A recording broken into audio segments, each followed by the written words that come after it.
Ok, donc je vais vous montrer un autre petit truc, en fait, qui va être assez intéressant, c'est de rendre ça un peu plus visuel, en fait. On va aller jouer de ce côté-là et on va changer notre health, ou quoi qu'on pourrait le laisser là pour l'instant, c'est pas vraiment grave, pour un rectangle, en fait, qui va s'adapter.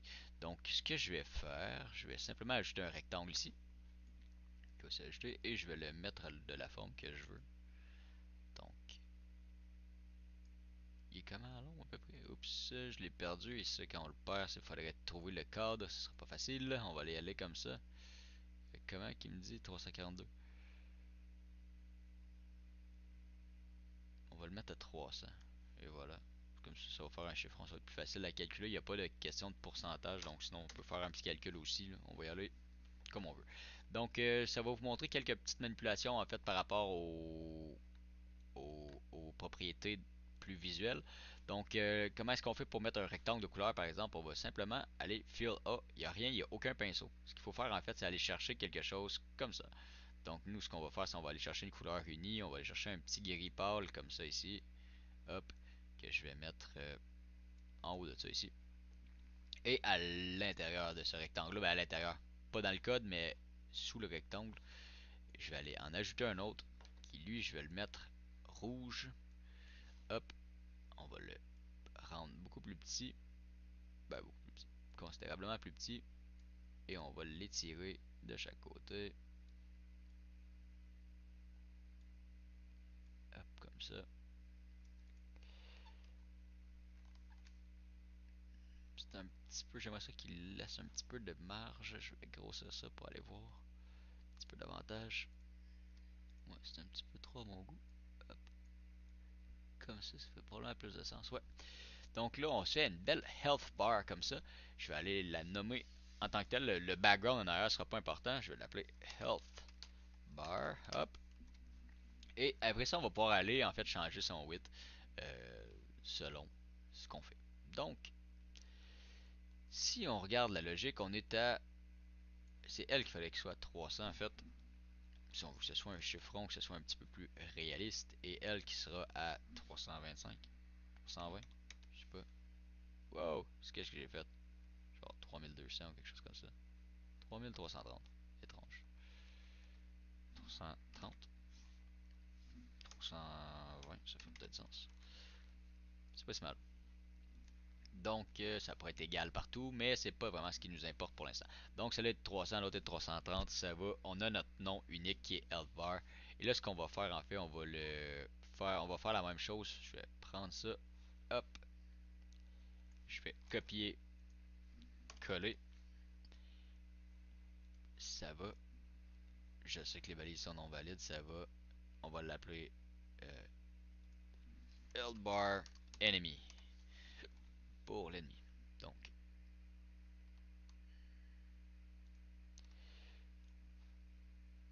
je peux l'apporter en haut comme ça, puis celle-là aussi. Hop.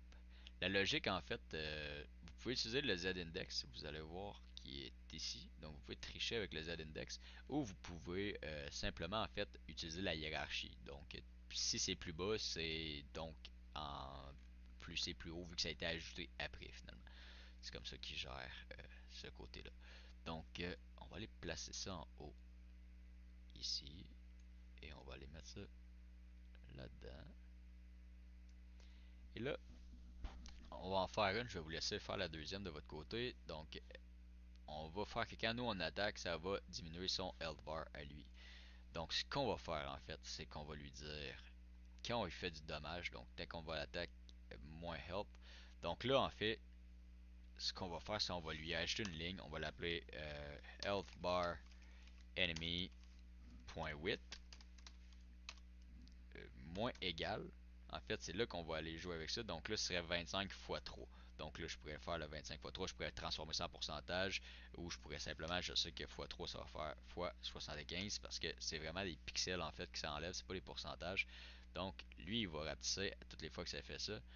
Donc là, ici, par exemple, il faut qu'on le calcule, on a comme pas le choix. Donc on va mettre health bar enemy.width moins égal. Là, ça va être le DMG fois 3. Parce que là, on est à 300. Donc si on fait sur un 100%, on le ramène ça. C'est une petite règle de 3 assez basique. Donc ça va marcher.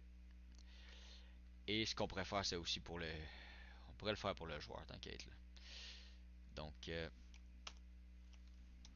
health bar tout court, point .width, moins égal DMG. Oups, c'est pas ça. GM, non. DMG. Hop. x3. Toujours. Et j'ai quoi d'autre? J'en ai pour le heal aussi. Pour le heal.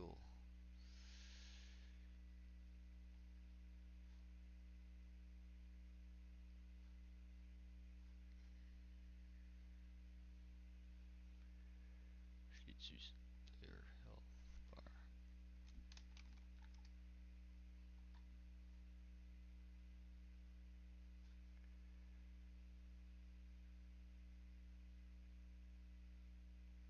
Là, on pourrait faire la mécanique différemment parce que sinon ça ne fonctionnera pas. Parce que quoi qu'il fait, quand il fait la riposte, il le change le health.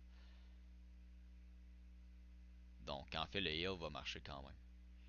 Parce qu'il va le... non. On a un petit bug de logique en fait. Parce que là, il va la diminuer là, mais là, après ça, il l'augmentera pas. Donc, ce qu'on va faire, c'est qu'on va la réaugmenter là. Ça va lui faire, ça va l'assurer en fait de health bar point width plus égal heal fois 3. Donc, comme ça, on devrait être balancé. Ça devrait fonctionner. On va voir ça. Mais on va avoir un problème par contre. Et un problème qu'on va vous régler en fait, que vous allez pouvoir régler en utilisant des properties ou en limitant juste avec un if ou un else. Parce que quand on va aller en bas du width, le width négatif, ça va pas aimer ça. Donc si on fait ça, on fesse de 25, oh, 90, 75, hop, 80, 50, 61, hop, et voilà, là j'ai un crash parce qu'il me dit, values do not fall into expected range. Donc ça va plus bas que ce que ça devrait faire. Mais notre système fonctionne. Donc dans la prochaine vidéo, on va simplement ajouter des propriétés en fait pour limiter les dégâts. Donc à la prochaine vidéo.